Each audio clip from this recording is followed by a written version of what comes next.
You're watching Horseman News at 9 with Bo Jack. Tonight, our top stories. Following defeats in Ukraine, Russia announces a program to increase child birth rates to repopulate their homeland. A man who ran over multiple pedestrians in his car allegedly forgot that he wasn't in a video game. And Israel completes work on the largest prison camp in the world. And Germans are panicking.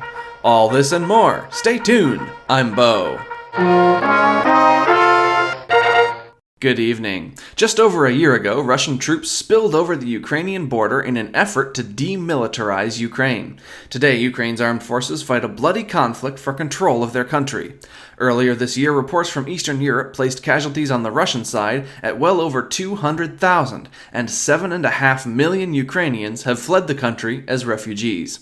In response to the relative stalemate in the conflict, Russian President Vladimir Putin has announced the conscription of his citizens into mandatory service. Currently, 300,000 conscripts are being called.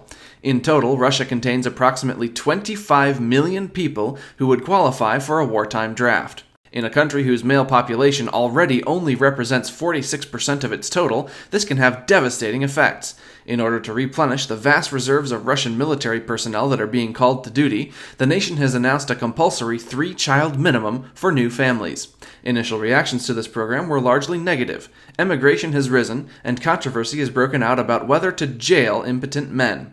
Early results of the program have proven that copulation is in fact difficult when Kalashnikov rifles are being employed. That is your top story for the hour. In other news, a 26-year-old man by the name of Philip Trevor was taken into custody by Los Angeles County Police yesterday and is being charged with 3 counts of second-degree murder and 7 additional counts of vehicular assault. The young adult was driving down Hollywood Boulevard in a raised all-wheel drive pickup truck when he suddenly swerved onto the sidewalk, running over multiple pedestrians. According to Trevor's statements, he had just finished a 20-hour-long binge session of Grand Slayer Automobile, and while driving down Hollywood Boulevard, forgot that he wasn't playing the game. Trevor pled not guilty to the accusations, arguing that the charges should be changed to vehicular manslaughter. Several families of the victims are purportedly filing a lawsuit against Crime Star, the game company who released the popular internet-based video game, claiming that Trevor's rampage was intentional and that video games are responsible for his violent personality. With that, Horseman News will return after a short break. Do you want to be able to invade England without King Harold knowing where you are? Don't you want those pesky earls to think you're in Ireland when you're really invading Scotland? Then try NorseVPN, the new software that allows you to project yourself anywhere in the known world. By the power of the gods, Odin's ravens will carry your internet signal to all corners of the globe to confuse the enemy. Useful anytime you need to hide your activity. Bounty hunters coming after you for your many crimes? Use NorseVPN. Leave them chasing shadows while you appear right behind them. Never has it been easier to thwart enemy intelligence. Subscribe today and get a free battle axe for your mighty conquests. By Odin, what a deal! It's time for Horseman News Investing. This past week, the market has overall been decent in terms of stock performance, but one notable outlier was a tech company called Sonic Boom Co. The Silicon Valley startup has been conducting research regarding the effects that sound waves can have on cancer cells. Early results from their team of researchers were promising, showing that cancer cells are especially vulnerable to classical opera.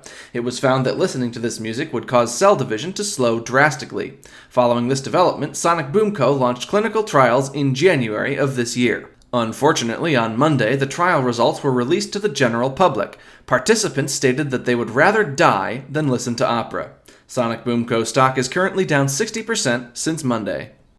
Last week, the sovereign nation of Israel finally completed work on the Mezuyaf prison. The complex will cover over 12 million square feet of land and contains facilities to support 24,000 inmates.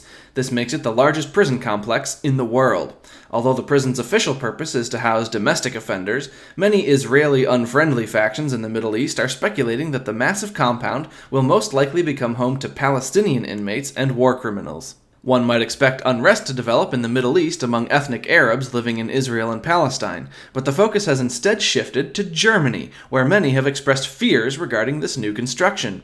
As news of the camp's completion has spread amidst the German public, so too have fears of persecution. Many citizens have expressed their concerns regarding Germany's turbulent past and are even fleeing the country. Germany's defense minister has claimed that the camp does not pose any danger to ethnic Aryans. Even so, the public outcry has grown to such a level that the Israeli head of state issued a statement yesterday stating that they do not anticipate the need for an invasion of Germany in the near future. Many in the United States deny the existence of the prison camp altogether. That's all for tonight's Horseman News. Join me next week for more thrilling tales. I'm Bo. Thanks for watching.